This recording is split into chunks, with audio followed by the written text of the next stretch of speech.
Synopsis of the Books of the Bible. Minor Prophets. By JND Darby. Habakkuk. Chapter 3. The Solemn Presence of God, Remembrance of His Power. This answer brings home to the heart of the prophet the solemn presence of God, and leads him to look for a revival of God's working in the midst of the people in grace, and turns him back to God's first favor, and recalls to the prophet all the glory of Jehovah, when he appeared for his people at the beginning, when he came out of his place and overturned every obstacle in order to establish his people in blessing. At this remembrance of his power, the prophet trembles, but in the consciousness that it is the source of perfect and assured rest in the day of trouble when the destroyer should come up and invade the people. The blessed result of God's lessons. He concludes his prophecy with the blessed result of all these precious lessons, namely, the expression of perfect confidence in Jehovah.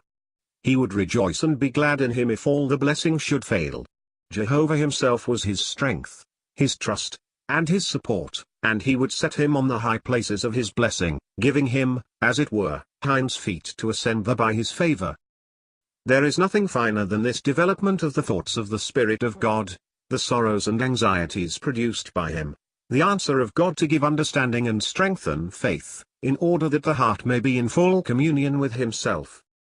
It will be remarked here, that it is the idolatrous oppressor who especially appears, although the first invasion is described, for that was the immediate cause of the prophet's anguish. The Chaldeans, therefore, are distinctly named. It is that people, as we know, who reduced the people of God to captivity.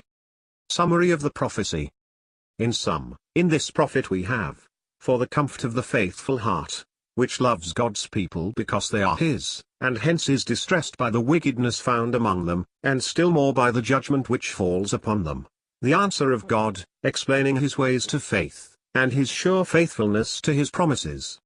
He knows the oppressor, but the just must live by faith.